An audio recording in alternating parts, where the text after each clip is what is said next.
Jim, the peregrine falcon, this bird can fly at speeds up to 200 miles an hour. It's the fastest bird in the world, so it's a great privilege to have them nesting in Northern Ireland, and to see one in full flight is quite a dramatic scene, I can tell you from experience. Try to describe the drama of that sight.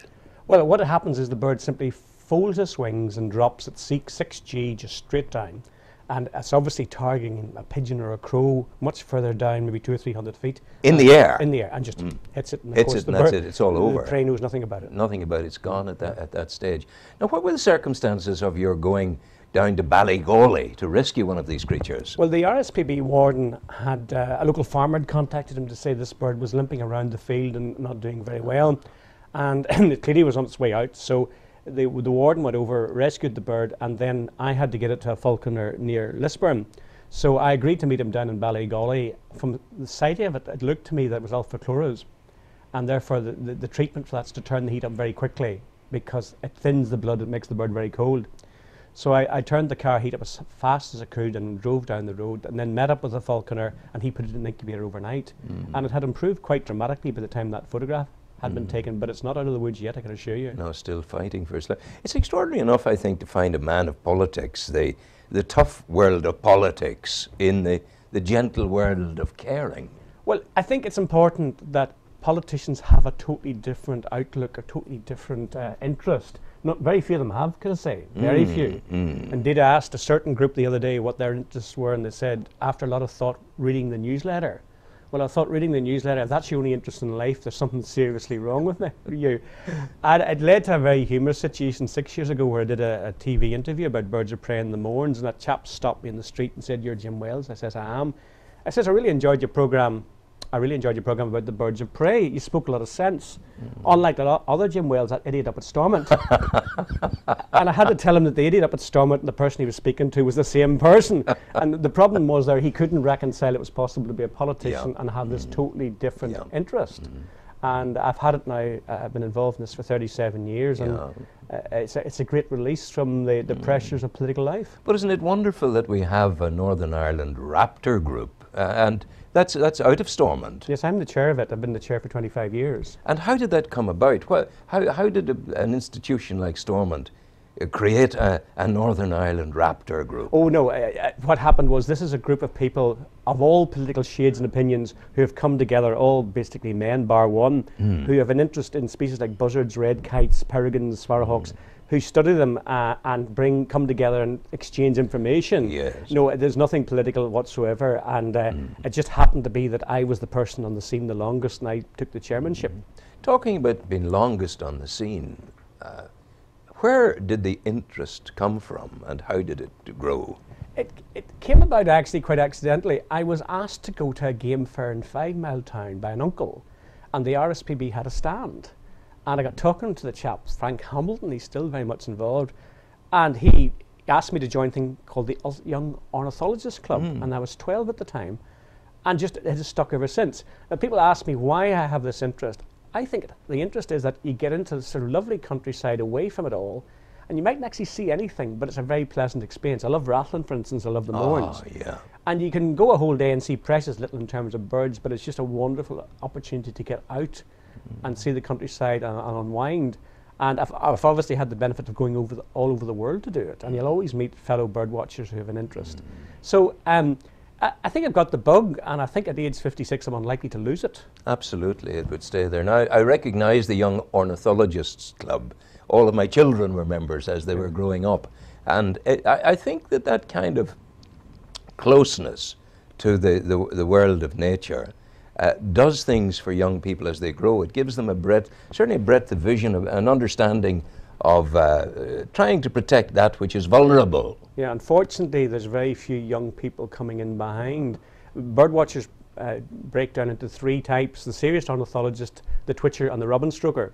The twitcher is the guy who goes out after the very rare bird. The robin stroker is someone who feeds birds in their garden. Unfortunately, the serious ornithologist in the amateur field is now very rare. And now what we have is the twitchers who go after the rare species rather than look after the more common local species. Yeah. Talk to me about the red kite. It's under some threat. It is unfortunately in Northern Ireland. There has been very successful reintroduction programmes of red kite throughout the British Isles because the species became extinct from everywhere. apart from one valley in Wales. And some of those programmes have gone exceptionally well, like the Chilterns and Galloway in Yorkshire. And we have a reintroduction scheme going based around Castlewellan, and I have to say we've had some major setbacks as a result of poisoning.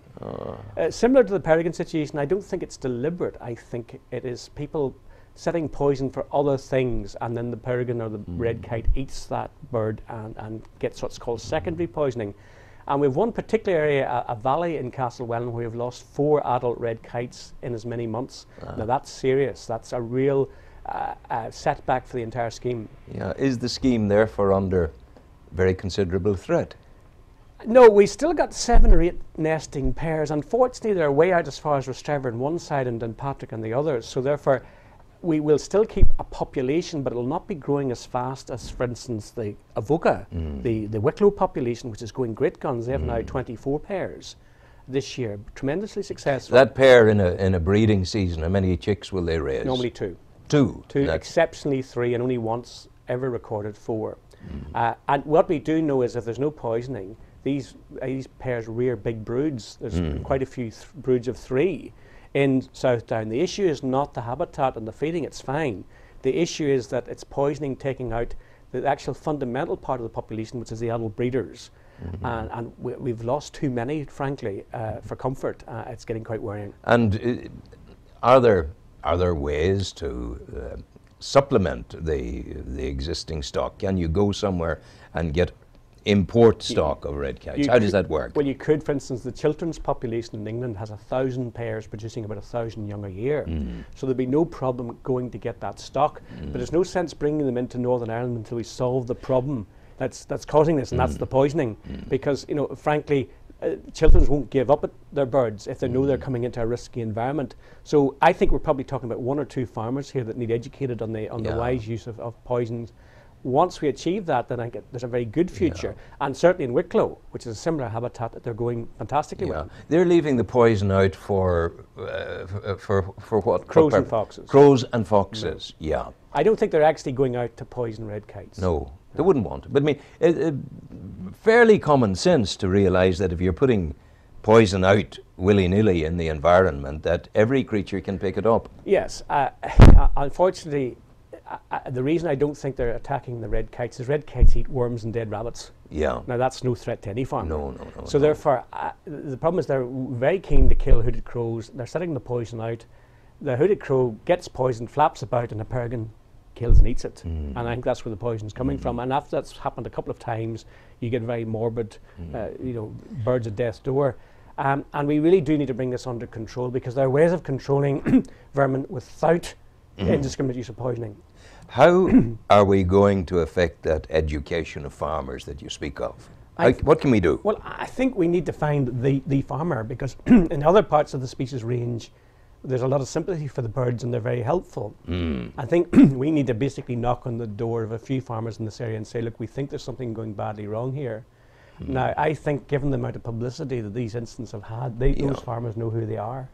And we will happily continue to make the emphasis here on this programme on a daily basis. And we're not going after the farmers to punish them or to fine them or to prosecute them. No, we simply want them to understand. Yes, and the consequences of what they're doing, and to advise them how to control a problem without endangering protected wildlife. Is this something the RSPC, the Royal Society for the Protection of Birds could deal with? Oh, they are, because it's actually the RSPB who reintroduced the bird into Castlewellan, and they have a full-time warden in the area who's going around basically trying to advise local farmers.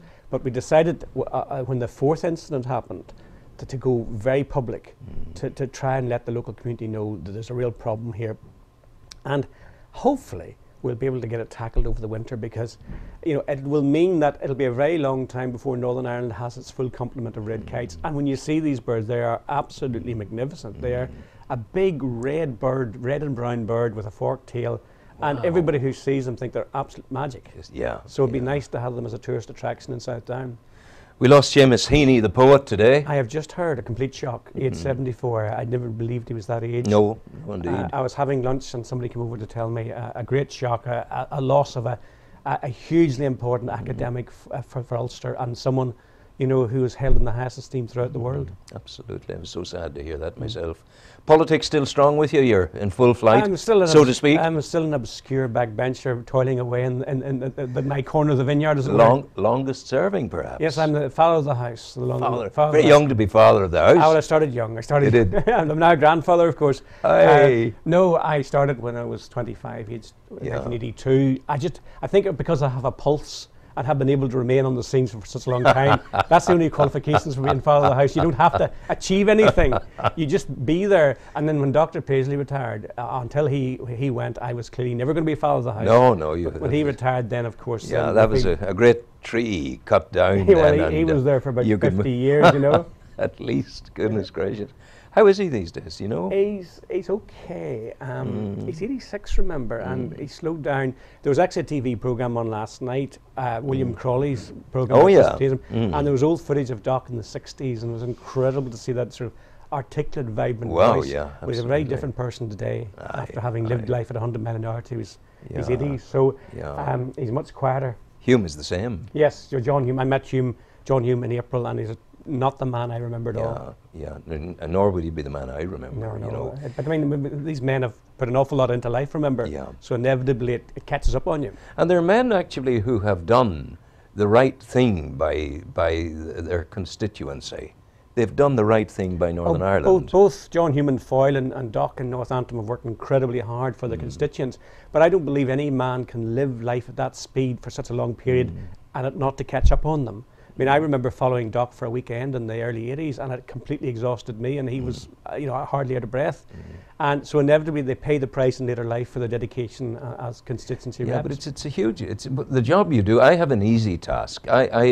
I'm, as they say, a hurler who sits on the ditch. I have no call to get onto the field of play, so I've got the privilege of being able to criticise politicians from time to time. But it must be an awfully difficult job. Yeah, I think we're held in the same high esteem as drug dealers now. I'm gangsters. No, maybe not as high esteem as either.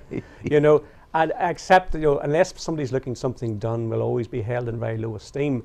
But we're a necessary evil. If you have a democracy, you have to have democratically elected politicians. But if you're coming into this business in order to be popular, then you're going to be sorely disappointed. Inevitably, you'll be the butt of criticism from everybody. But it's in the blood. It's something that I wanted to do since I've been 17. When you say in the blood, father and grandfather before you? No interest not whatsoever. in that sense, no. I remember as a student, my idea of a night out wasn't to go running after girls or parties, but to sit up at the Stormont in the public gallery and watch the assembly in action. Isn't that sad? That's amazing. I think it's just real anorak. I think it's very sad. But that was and I remember thinking to myself when I was about 18, someday I'd love to be down there. Yes. I didn't expect to be there when I was 25. Yes. And then by fits and starts in various stages, I've been there ever since. So I've been 18 years at Stormont and 17 years as a councillor. So, I've been there a fairly long stint. A big constancy of monkey on your back, because everyone brings their travails to you all the time. Yes, unlike my predecessor, Enoch Powell, who one day someone came to his door at 2 in the morning with a constituency problem, saw that he was still up, and he said to her, "Madam, I can be contacted at the House of Commons WC1, good night," and slammed the door. The difference is I'd be out there with her, on top of the roof, looking at the hole in the roof or whatever. Absolutely. Well, if you go to the ends of the earth for a peregrine, I don't think Ballygully's the end of the earth. Spot the guy who doesn't live west of the Ban. Ballygully's not that far these days. It's not that far. It took me 40 minutes, so I can't complain. It's not that far at all. I wish you well. Thank you for coming in. Keep in touch. No problem. Good luck. Okay. All the best to you.